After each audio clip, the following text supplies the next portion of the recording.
Om Swastiastu. Selamat malam saya ucapkan kepada Ibu Risa selaku dosen pengampu mata kuliah telaah kurikulum. Pada kesempatan hari ini kelompok kami yang beranggotakan 3 orang akan mempresentasikan tentang perbandingan anatomi dan desain kurikulum KPST, K13 dan kurikulum Merdeka. Yang anggotanya yang pertama Nimade Lia Indra Dewi, kemudian saya sendiri Niputu Meliawati, dan yang terakhir I Komang Anom Antaro. Baiklah, langsung saja untuk submateri yang pertama akan saya jelaskan pengertian anatomi kurikulum dan desain kurikulum. Pengertian anatomi kurikulum itu berasal dari bahasa Yunani, dari kata anatomia, anatemnein, yang berarti memotong atau dalam hal ini kita sebut atau kita artikan dengan menggunakan arti struktur atau susunan atau juga bagian dan komponen.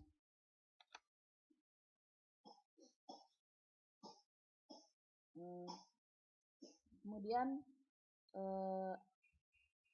anatomi kurikulum itu dapat dirumuskan menjadi 4 bagian, yaitu yang pertama tujuan yang akan dicapai, kemudian yang kedua itu ada proses dalam pembelajaran, ketiga ada materi yang akan disampaikan, dan keempat ada evaluasi. Nah, dari keempat rumusan itu adalah komponen yang sangat berkaitan antara satu dengan yang lainnya. Jadi tujuannya yang akan dicapai harus sesuai dengan proses yang akan dilakukan. Kemudian materi yang akan disampaikan juga tidak lepas dari proses dan tujuan yang akan dicapai dalam suatu kurikulum. Nah, jadi dengan demikian, evaluasi akhir dari rumusan tersebut terdapat timbal balik yang relevan terhadap pengembangan kurikulum selanjutnya.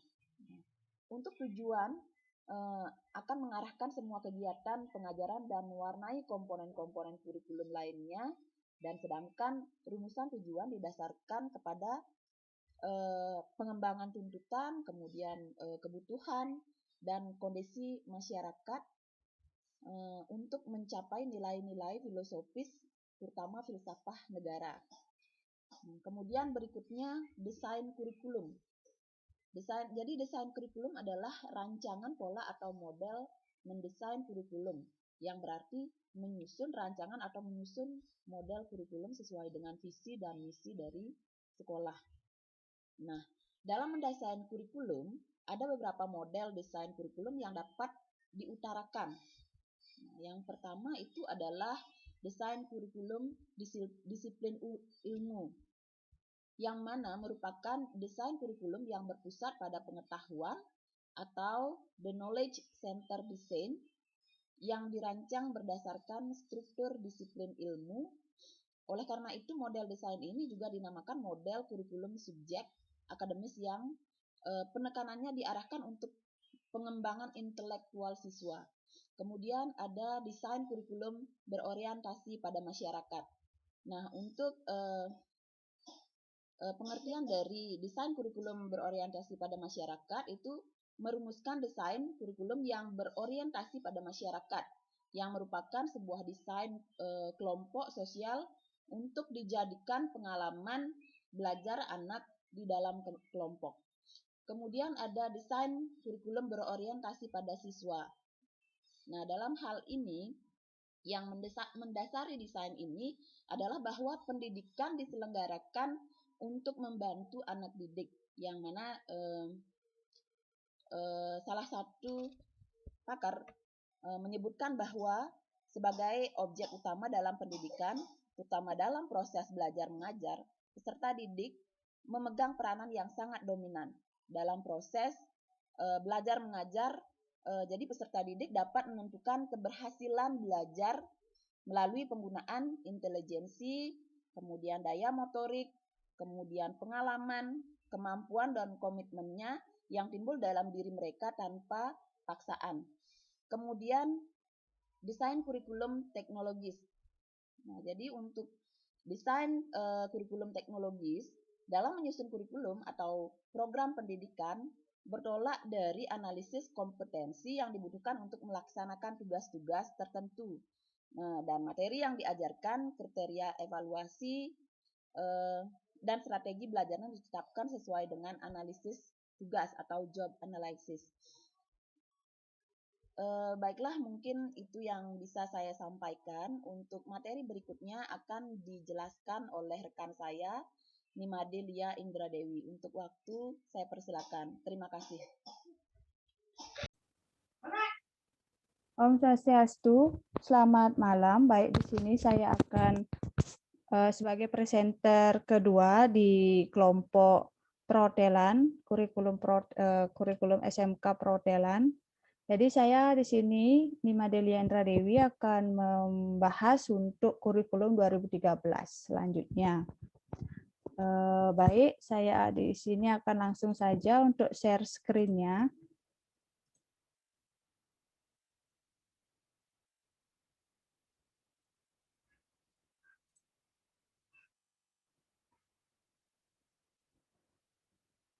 Bentar dulu. Oke, di sini saya akan bahas dua hal, yaitu perbandingan anatomi kurikulum dan perbandingan desain dari sebuah kurikulum, yaitu kurikulum 2013. Seperti yang kita ketahui, untuk anatomi sebuah kurikulum itu ada 4 komponen yang mendasar, ada komponen tujuan, ada komponen materi, ada komponen evaluasi, dan ada komponen proses.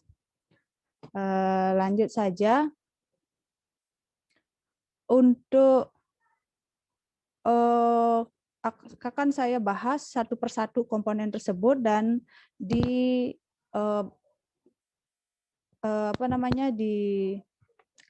dengan ciri khas dari kurikulum 2013 tersebut.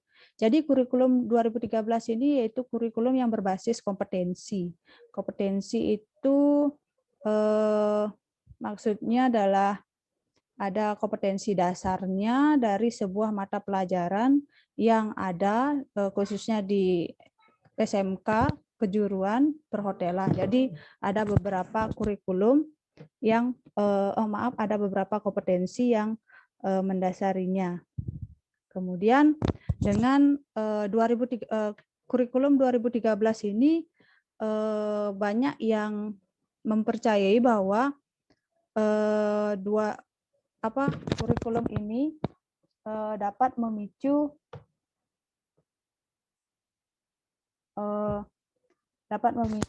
pengembangan kompetensi siswa ke arah yang lebih analisis dan dapat juga sebagai tuntutan guru untuk lebih kreatif dan inovatif dalam hal pembelajaran.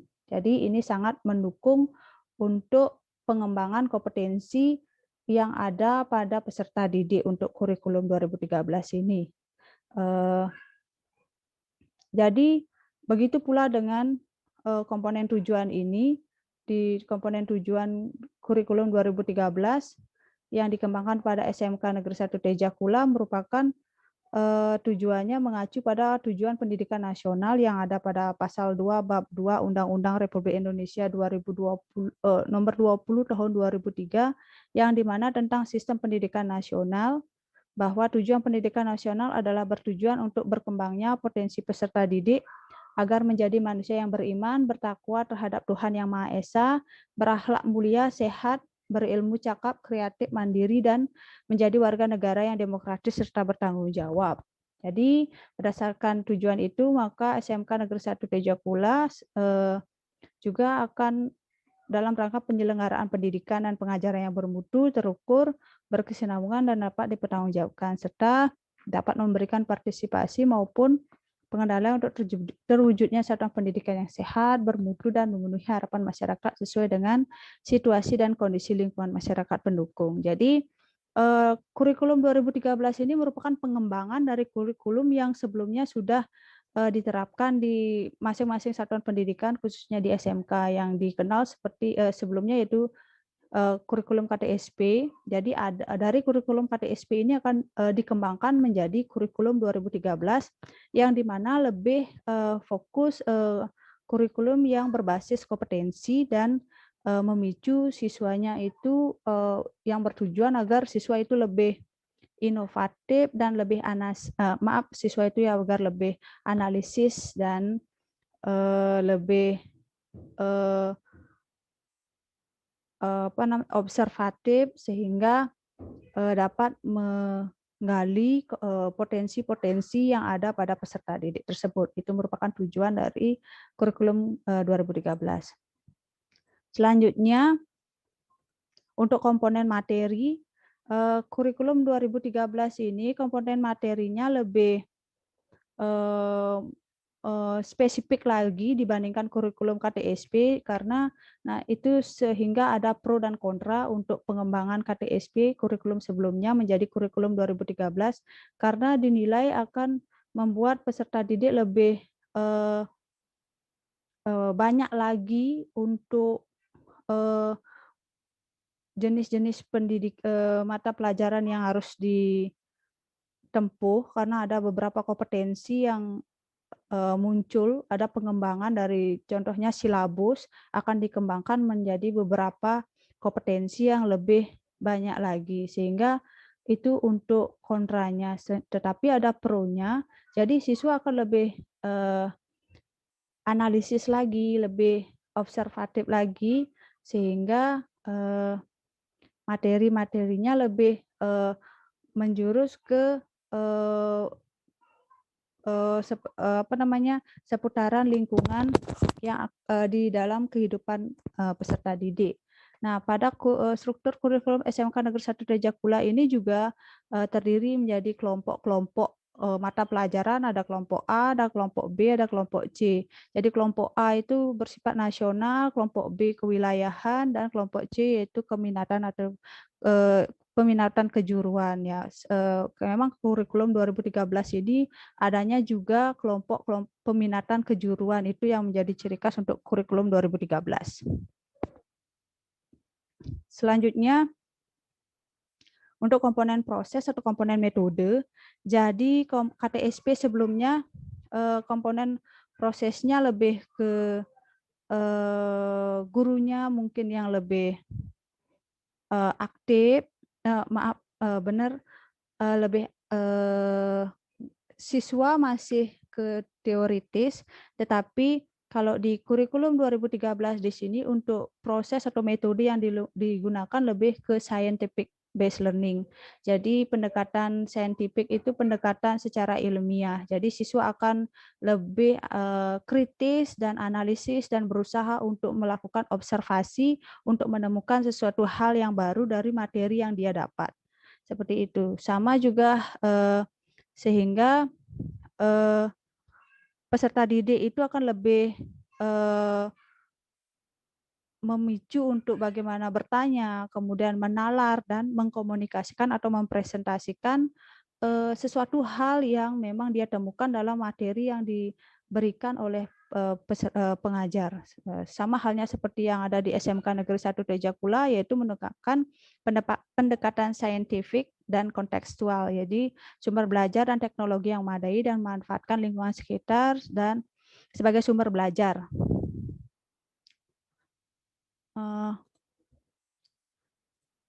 Kemudian untuk komponen evaluasi.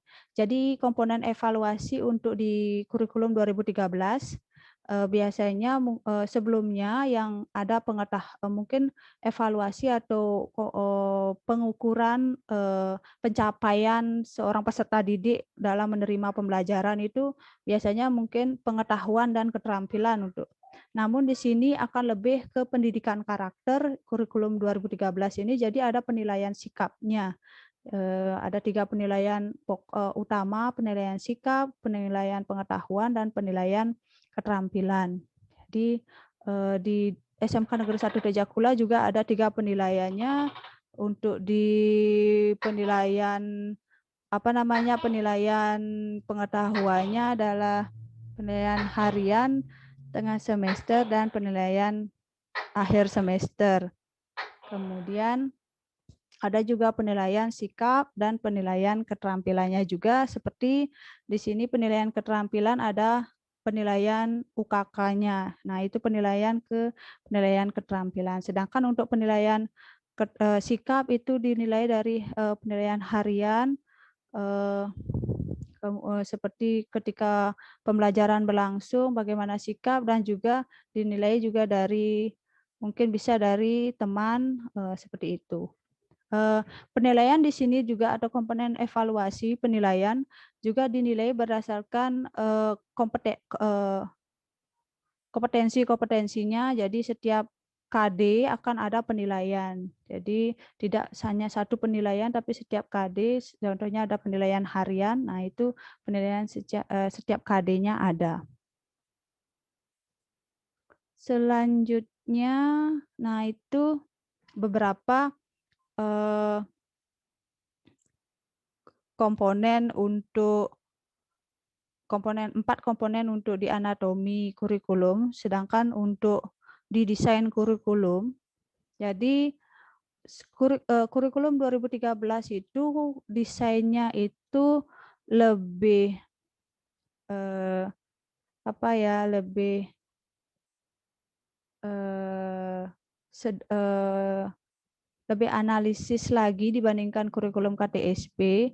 Jadi ada pengembangannya di sini.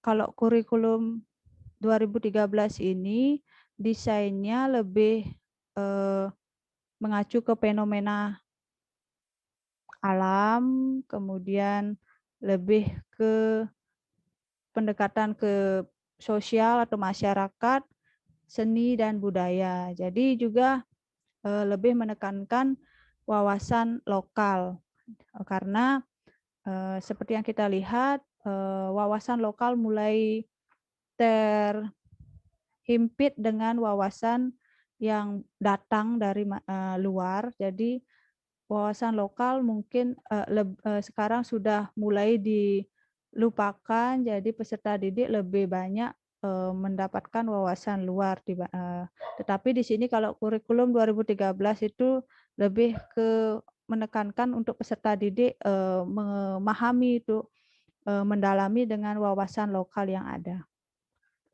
Kemudian juga desainnya di sini untuk pembelajaran lebih, ceria dan bersahabat, karena di sini siswa diberikan, kesempatan untuk, bereksploitasi tentang apa yang akan ingin dia, komunikasikan, presentasikan, dan bagaimana dia ingin bertanya. Seperti itu desain untuk kurikulum 2013. Sama halnya untuk di kurikulum 2013 yang diterapkan di SMK Negeri 1 Tejakula, desainnya yaitu memiliki dimensi pengetahuan dan melatih keterampilan yang berorientasi pada pemahaman dan pengalaman sosial serta praktek kerja industri, dan memperkuat komitmen publik peserta didik, melalui keterlibatan jalinan pada lingkungan sosial.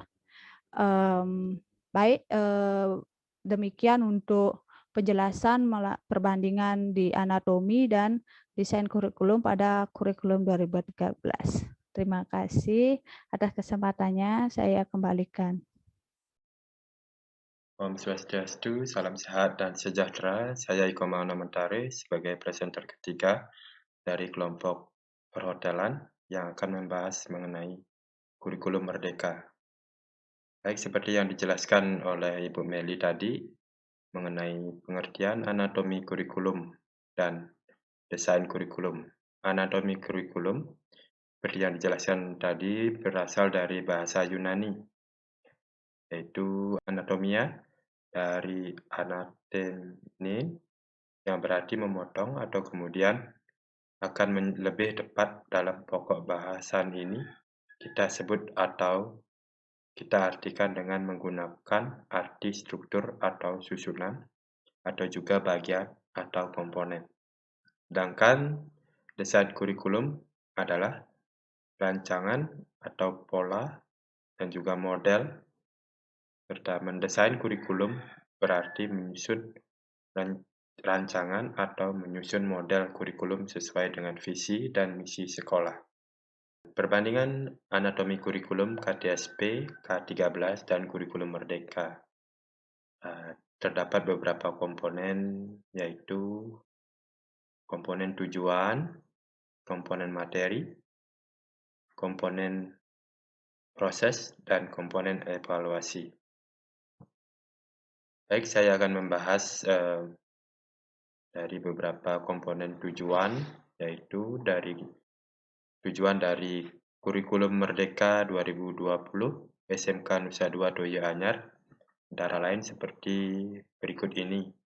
Yang pertama, tertanamnya sikap religius setiap peserta didik, yang artinya siswa diharapkan dapat menanamkan sikap takwa pada Tuhan, rajin sembahyang, dan lain sebagainya.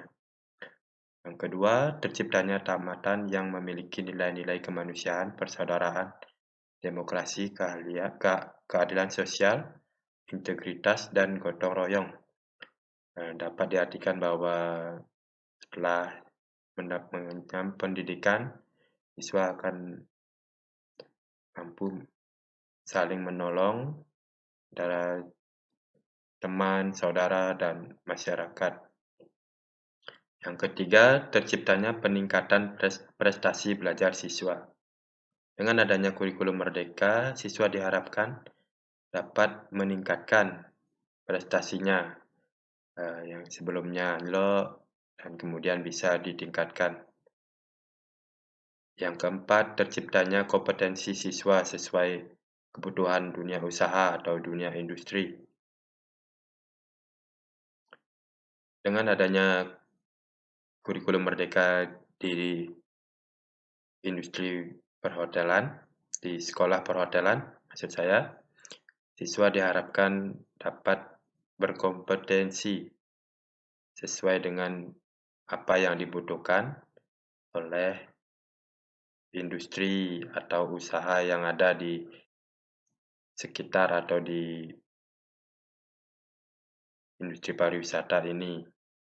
Yang kelima, terciptanya peningkatan link dan match dengan dunia usaha dan industri yang terkait.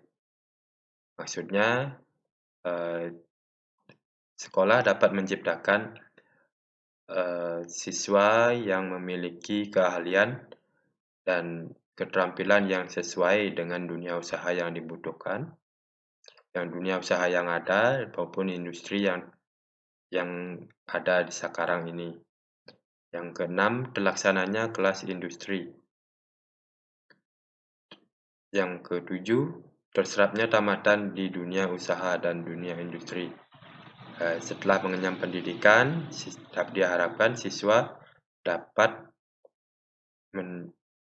bergabung dengan dunia usaha dan dunia industri sesuai dengan keahlian mereka masing-masing. Yang kedelapan, terciptanya tamatan yang siap berwirausaha, wira swasta. Setelah tamat dari sekolah ini, siswa diharapkan mampu menciptakan lapangan pekerjaan sendiri dengan keahlian yang dimiliki setelah mengenyam pendidikan. Dan siswa dapat berusaha dengan keahlian tersebut. Yang kesembilan, terciptanya tamatan yang siap bersaing di era global. Diharapkan siswa tidak hanya mampu bersaing di dunia lokal saja. Siswa diharapkan juga dapat bersaing di dunia internasional. Yang ke-10, terciptanya tamatan yang tangguh dalam segala situasi. Situasi seburuk apapun, siswa diharapkan mampu menyelesaikan suatu masalah yang dihadapi dalam dunia industri maupun dunia usaha. Yang 11, terwujudnya peningkatan kualitas pendidik dan tenaga kependidikan. Sesuai dengan kebutuhan dunia industri, diharapkan sebagai pendidik harus memiliki kualitas paling tidak melebihi peserta didik, maupun memiliki pengetahuan dan cara mengajar yang baik. Yang ke-12, terwujudnya peningkatan sarana dan prasarana secara maksimal. Yang ke-13, terlaksananya kegiatan pengembangan diri 14. Terciptanya lingkungan belajar yang nyaman, bersih, sehat, indah, dan rapi. Komponen materi selanjutnya hampir sama dengan yang dijelaskan tadi oleh Ibu Lia. Mata pelajaran yang terdapat dalam kurikulum Merdeka SMK Nusa Dua Daya Anyar jurusan akomodasi perhotelan dikelompokkan menjadi 3 bagian, yaitu muatan nasional, muatan kewilayahan, dan muatan peminatan kejuruan yang dapat diklasifikasikan menjadi ke dalam C1, C2, dan C3. Baik, yang selanjutnya adalah komponen proses. Proses pembelajaran kurikulum Merdeka yang diterapkan di SMK Nusa Dua Daya Anyar menggunakan strategi pembelajaran yang menekankan kepada kemampuan siswa pada aspek kognitif, afektif, dan psikomotorik. Dan yang terakhir, komponen evaluasi. Komponen evaluasi pada kurikulum Merdeka di SMK Nusa Dua Daya Anyar dikenal dengan jurnal kelas yang mencakup evaluasi sikap, pengetahuan, dan keterampilan. Penilaian pengetahuan yang dievaluasi adalah kriteria penilaian pengetahuan, yaitu tes tulis yang terdiri dari ulangan harian, ulangan tengah semester, dan ulangan akhir semester.